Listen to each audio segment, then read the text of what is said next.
আল্লাহ পাক আমাদের মালিক। মালিক আমাদেরকে পৃথিবীতে কাজ দিয়ে পাঠিয়েছেন 5 ওয়াক্ত নামাজ পড়া।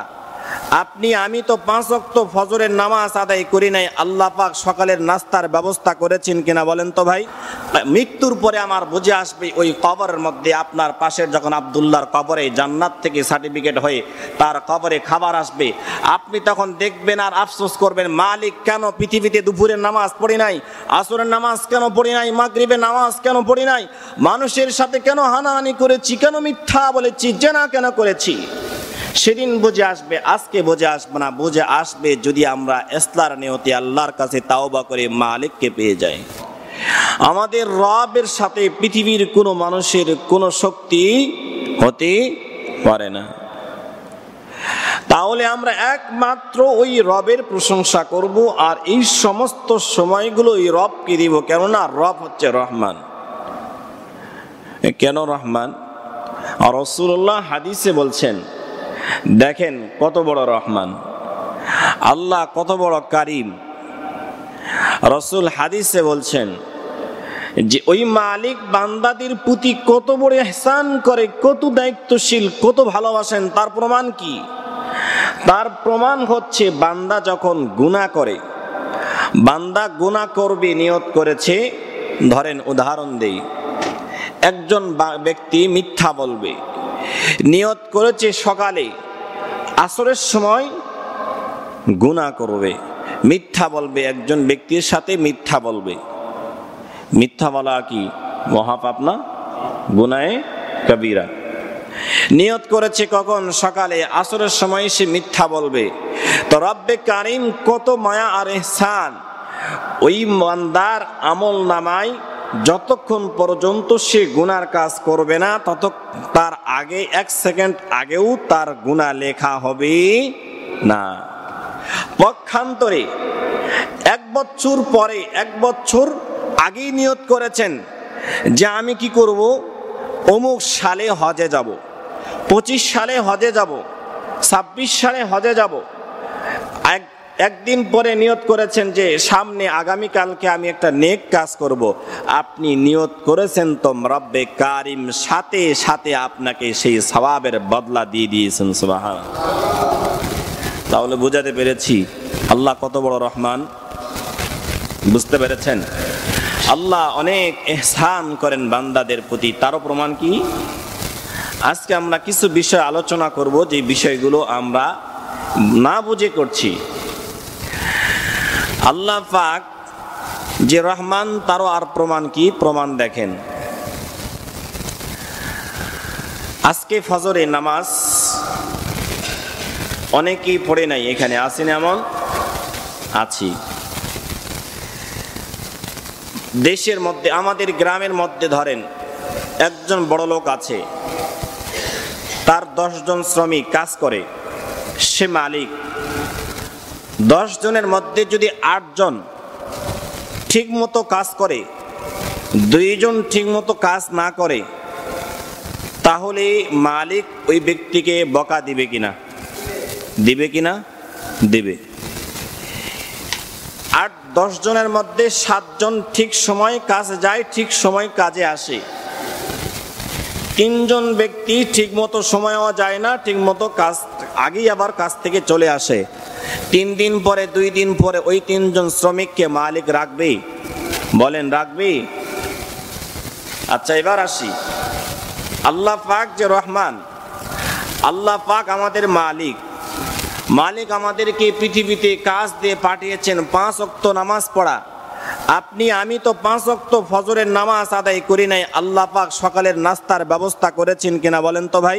এমনও সময় গিয়েছে দিনের মধ্যে 1 ওয়াক্ত নামাজ পড়ে নাই। আল্লাহ পাক পূর্ব দিকে সূর্য উঠিয়েছে, পশ্চিম দিকে সূর্য ডুবাইছে কিনা ভাই বলেন তো? এমনও দিন গিয়েছে আমরা মাগরিবে নামাজ পড়ি নাই, এশার নামাজও পড়ি নাই। ঘুমটা ভালো হয়েছে কিনা বলেন তো? ঘুম হয় নাই? ঘুম হয়েছে। ঘুমও আল্লাহ দিয়েছেন, সবই আল্লাহ দিচ্ছেন। কেন দিচ্ছেন? আল্লাহ পাক আমাদেরকে ভালোবাসেন, কিন্তু নফরমান বান্দা আমরা মালিককে ভালোবাসি না। কথা ঠিক কিনা? মালিককে ভালোবাসি না, কিন্তু মালিক তার আরশে আজিম থেকে বান্দাদেরকে সেই প্রাপ্য পুরস্কারগুলো দিয়ে যাচ্ছেন। পক্ষান্তরে মালিক এবার বলতেছেন ইন্না কাযালিকা নাজিজিল মুহসিনিন। মুহসিন মানে সুন্দর, মুহসিন মানে কি সুন্দর। রাসূল আরবি সাল্লাল্লাহু আলাইহি সাল্লাম সাহাবাদেরকে ওয়াজ করছেন, তোমরা আল্লাহর কাছে তাওয়াক্কুল করো। কি করো? আল্লাহর কাছে তাওয়াক্কুল করো, আল্লাহর উপর ভরসা করো। এই ওয়াজ একজন পীর সাহেব তার খলিফাদেরকে বলছেন। তো একজন ব্যক্তি সে আল্লাহর উপর এমন তাওয়াক্কুল করছে কি বসে আছে, আল্লাহর উপর তাওয়াক্কুল, আল্লাহ খাওয়ায় আল্লাহ পড়ায়। কিন্তু রাসূল অন্য হাদিসে বলছেন আল্লাহর উপর তাওয়াক্কুল করে নিজের রুজি রিজিকের জন্য প্রচেষ্টা করো হালাল ভাবে। কিভাবে ভাই? হালাল ভাবে। তুমি আল্লাহর উপর তাওয়াক্কুল করবা আর পা গুটে হাত গুটিয়ে বসে থাকবা আর আল্লাহ তোমারে খাওয়াইবো? দেখেন, একজন ব্যক্তি আল্লাহর উপর তাওয়াক্কুল করছে, কিছু করে না, বাসায় বসে থাকে সারাটা দিন। বোঝার জন্য ঘটনা বলছি, এটা ইসমাইলি ঘটনা, সত্য হইতে পারে মিথ্যা হইতে পারে, উদাহরণস্বরূপ বলছি। সে ব্যক্তি তাওয়াক্কুল করেছে, আল্লাহর উপর ভরসা করছে, আল্লাহ খাওয়াবে আল্লাহ পড়াবে। ঠিক তার বাসায় প্রতিদিন নাস্তার ব্যবস্থা হয়ে যায়। তার মনের মধ্যে একদিন প্রশ্ন জাগলো, আরে আমার বাসায় যে প্রতিদিন খাবার আসছে এটা কোথা থেকে আসছে? এটা তো জানা দরকার, এটা কি হালাল নাকি হারাম? রাসূলের একটি সুন্নাহ, যখন খাবার খাবেন তখন এই খাবারটিকে যাচাই বাছাই করে খাবার খাওয়া। এটি কার কাছ থেকে এসেছে? এটা চোরাই মাল, হালাল মাল নাকি হারাম মাল? যাই হোক, এরপরে ব্যক্তি তালাশ করতে বের হয়েছে। আস্তে আস্তে করে যায়, সবাই শুনেন খেয়ালের সাথে। আস্তে আস্তে করে যাচ্ছে, দেখছে নদীর এক কিনারে দিয়ে একটা বাটির উপর দিয়ে খাবার ভেসে আসতেছে একটা পাতার উপর দিয়ে। এরপরে সে সামনে গিয়ে দেখতেছে সেখানে অনেকগুলো পচা গান্দা, সেখানে খাবার তৈরি হয়ে একজনের মাধ্যমে তার বাসায় আসছে। সেটিও কিন্তু একটা রিজিক, কিন্তু রিজিকটা হচ্ছে পচা গান্দা থেকে। আর যখন আপনি হালাল উপার্জন করবেন তখন আপনার রিজিকটা হবে পরিষ্কার স্বচ্ছ রিজিক হবে। যেটি বোঝার জন্য বলছিলাম যে মালিক তো আমাকেও খাওয়াইতেছেন, মালিক তো আমাকেও পড়াইতেছেন, মালিক তো আমার জন্য রাত দিচ্ছেন, দিন দিচ্ছেন, কিন্তু মালিক তো স্বচ্ছ দিন, স্বচ্ছ খাবার, হালাল খাবার আমার জন্য ব্যবস্থা করছেন না। মৃত্যুর পরে আমার বুঝে আসবে ওই কবরের মধ্যে, আপনার পাশের যখন আব্দুল্লাহর কবরে জান্নাত থেকে সার্টিফিকেট হয়ে তার কবরে খাবার আসবে, আপনি তখন দেখবেন আর আফসোস করবেন, মালিক কেন পৃথিবীতে দুপুরের নামাজ পড়ি নাই, আসরের নামাজ কেন পড়ি নাই, মাগরিবের নামাজ কেন পড়ি নাই, মানুষের সাথে কেন হানাহানি করেছি, কেন মিথ্যা বলেছি, জেনা কেন করেছি। সেদিন বুঝে আসবে, আজকে বুঝে আসবে না। বুঝে আসবে যদি আমরা ইসলার নিয়তে আল্লাহর কাছে তাওবা করে মালিককে পেয়ে যাই। এই জন্য রাসূল বলতেছেন আল মুসলিমু মান সালিমাল মুসলিমুনা মিন লিসানিহি ওয়া ইয়াদিহি। রাসূল বলতেছেন যে পৃথিবীর মধ্যে প্রকৃত মুসলমান কারা? মুসলমান তো অভাব নাই, মুসলমানের অভাব আছে, মুসলমানের অভাব নাই। রাসূল কেন বলছেন? সেদিন বিচারের দিনে 72টি কাতার মধ্যে একটি কাতার মাত্র জান্নাতে যাবে, বাকিগুলো সব কোথায় যাবে ভাই? জাহান্নামে যাবে। তো সবাই তো মুসলমান, অনেক মুসলমান, তাহলে কেন সবাই যাবে না? এবার আমরা এই হাদিসের উপর যদি আমরা আলোকপাত করি তাহলে বুঝে আসবে। লিসানিহি ওয়া ইয়াদি, প্রকৃত মুসলমান ওয়ারা, যারা জান্নাতে যাবে তারা হচ্ছে প্রকৃত মুসলমান। কিন্তু দুনিয়াতে অনেক মুসলমান আছে, নামে মুসলমান, আব্দুল্লাহ নাম হইতে পারে, আব্দুর রহমান নাম হইতে পারে, মুসলিম উদ্দিন নাম হইতে পারে, মুসলমান নাম হইতে পারে, কিন্তু তার কাজে মুসলমানের কোনো পরিচয় নেই। মৃত্যুর পরে এরাই তো জাহান্নামে যাবে। রাসূল বলছেন কারা প্রকৃত মুসলমান? প্রকৃত মুসলমান হচ্ছে তারা যাদের যেই মানুষের কাছ থেকে অন্য মুসলমান তার জবান থেকে এবং তার হাত থেকে নিরাপদ থাকবে। কি থাকবে ভাই? নিরাপদ থাকবে। ধরেন একটা উদাহরণ, আব্দুল্লাহ একজন ব্যক্তি, আব্দুল্লাহর জবান থেকে, আব্দুল্লাহর হাত থেকে অপর মুসলমান যদি নিরাপদ থাকে তাহলে আব্দুল্লাহ হচ্ছে প্রকৃত মুসলমান, অন্যথায় ওই আব্দুল্লাহ প্রকৃত মুসলমান নয়। আজকে আমাদের মুসলমানদের জবান থেকে কয়জন মুসলমান নিরাপদ বলেন তো? আপনি একটা কথা বলছেন একজন ভাইকে, ধরেন যে ভাই কথাটা আপনি কাউরে বলেন না, এই কথাটা আপনি বললে সমস্যা হবে। আপনি বলছেন আজকে সকালে, পরের দিন দুপুরবেলা দেখবেন 4 স্টলে আপনার ওই কথাটা নিয়ে সমালোচনা হচ্ছে। কথা বলেন ঠিক কিনা?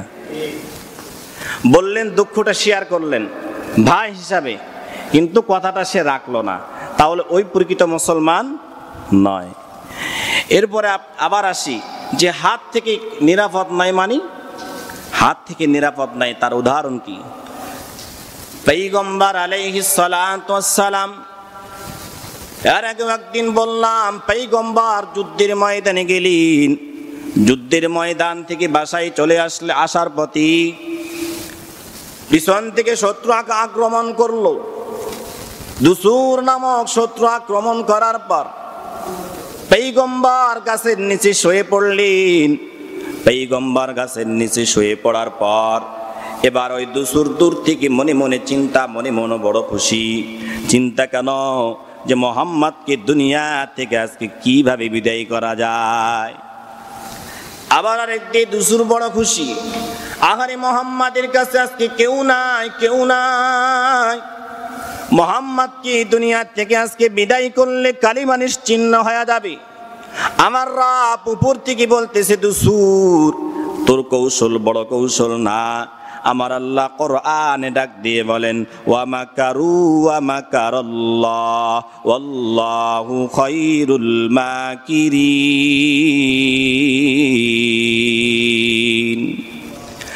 আমার আল্লাহ পাক কোরআনে ডাক দিয়ে বলো, দুনিয়ার মুসলমান, তোমরা যতই বড় বাহানা করো না কেন, যতই বড় তোমরা বুদ্ধি পাকাও না কেন, আমি আল্লাহর সাথে তোমাদের এই বুদ্ধি কাজে লাগবে না। দুসুর এবার মুহাম্মাদুর রাসূলুল্লাহ সাল্লাল্লাহু আলাইহি ওয়াসাল্লামের কাছে চলে গেল। যাওয়ার পর তরবারি হাতে লইয়া দুসুরকে ডাক, দুসুর এবার মোহাম্মদ আমাদের নবীকে ডাক দিয়ে বলেন, মোহাম্মদ বল তোরে কি বাঁচাবি, দুনিয়ার থেকে কে বাঁচাবে? আমার নবী ঘুম থেকে ডাক দিয়ে বলেন, আল্লাহ। দুসুরের হাত থেকে তরবারি পড়ে গেল। সংক্ষিপ্ত বলি বোঝার জন্য বলছি রে ভাই, হাত থেকে যখন তরবারি পড়লো, পয়গম্বর এবার ওই তরবারি হাতে নিয়ে দুসুরকে বলে, এ দুসুর বল এবার তোরে কে বাঁচাবে আমার এই তরবারি থেকে? আমার তো বাঁচানেওয়ালা আমার আল্লাহ ছিল। দুসুর বল তোরে কি বাঁচাবে? তোর তো পৃথিবীতে কেউ নাই। দুসুর এবার ডাক দিয়ে বলে, পয়গম্বর আমি না কিতাবের মধ্যে পড়লাম আপনি না বড় দয়াশীল, বড় সহনশীল, আপনি না মানুষের প্রতি রহম করেন।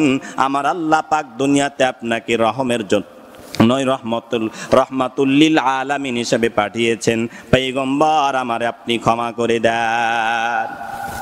পয়গম্বর এবার মুস্কি হেসে দিয়ে দুসুরকে ডাক দিয়ে বলে, দুসুর তোরে ক্ষমা করতে পারিনি,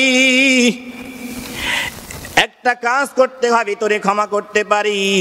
দুসুর এবার ডাক দিয়ে বলে, হুজুর বলেন কি কাজ করতে হবে? আমার নবী ডাক দিয়ে বলেন, দুসুর তুই যদি ক্ষমা পেতে চাস, আমার আল্লাহর দেওয়া ওই কালিমাটা আমার হাতে হাল লাগাইয়া পড়িয়ালে। দুসুর এবার ডাক দিয়ে বলে, পয়গম্বর আপনার সেই রহম, আপনার রহমাতুল্লিল আলামিন সেই বর্ণনা কিতাবের মধ্যে পড়েছিলাম, আজকে নিজ চক্ষে দেখে নিলাম। আমি একলা মুসলমান হব না, আমাকে একটু সময় দাও।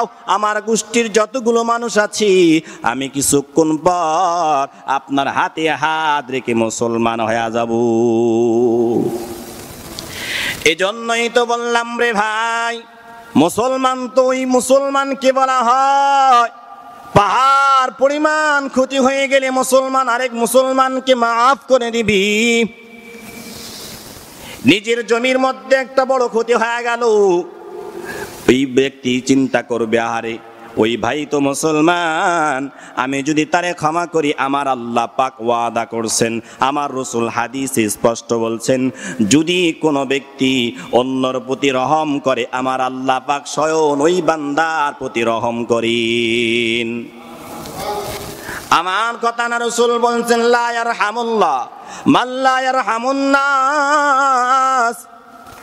আমার পয়গম্বর বলেন, যারা মানুষের প্রতি রহম করে আমার আল্লাহ পাক রহম করে, ওই বান্দা ওই মুসলমানের প্রতি আমার আল্লাহ রহম করে না, যারা মানুষের প্রতি রহম করে না।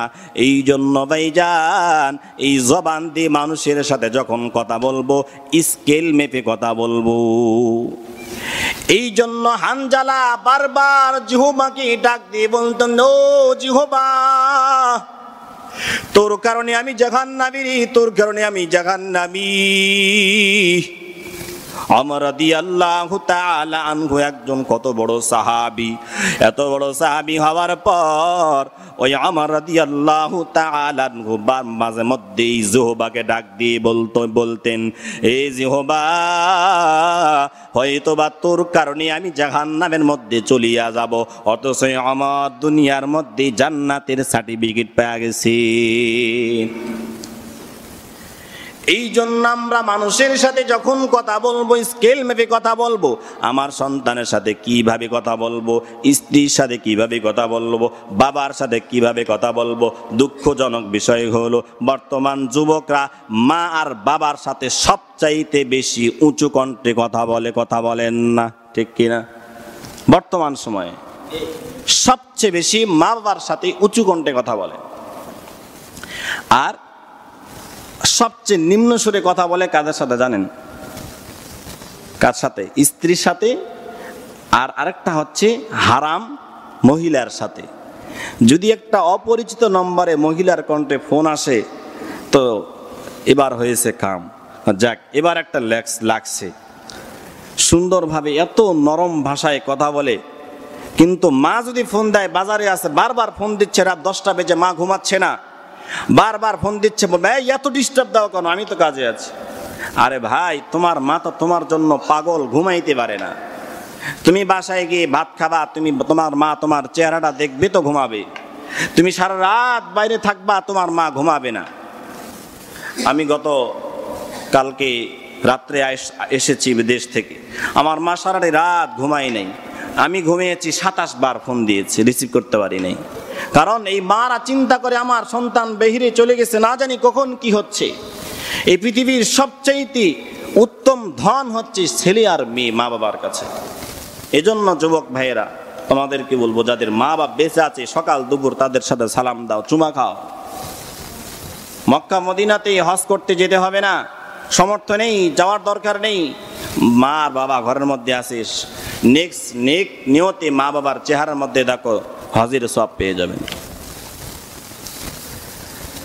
যাই হোক, যে কথা বলতেছিলাম, এই জন্য আমাদের কি এই চিন্তা ফিকির করতে হবে, আমরা তো মুসলমান, আমার এমন কোনো কাজ যেন অমুসলিমের সাথে না মিলিয়ে যায়। এই জন্য ভাইজান, আমার যদি কোনো ক্ষতি হয়ে যায় তাহলে আমার পার্শ্বের ভাইকে আমার ক্ষমা করার সিফত ঢুকাইতে হবে, অসংখ্য কাফারা দিতে হবে না। আপনি যখন আপনার ভাইকে ক্ষমা করে দিবেন, কিয়ামতের ময়দানে এমন হইতে পারে আল্লাহ পাক ওই বান্দার ওই মানুষকে ক্ষমা করার কারণে আপনার ত্রুটিগুলো গোপন রেখে আপনাকেও ক্ষমা করে জান্নাতের মেহমান বানাইতে পারে।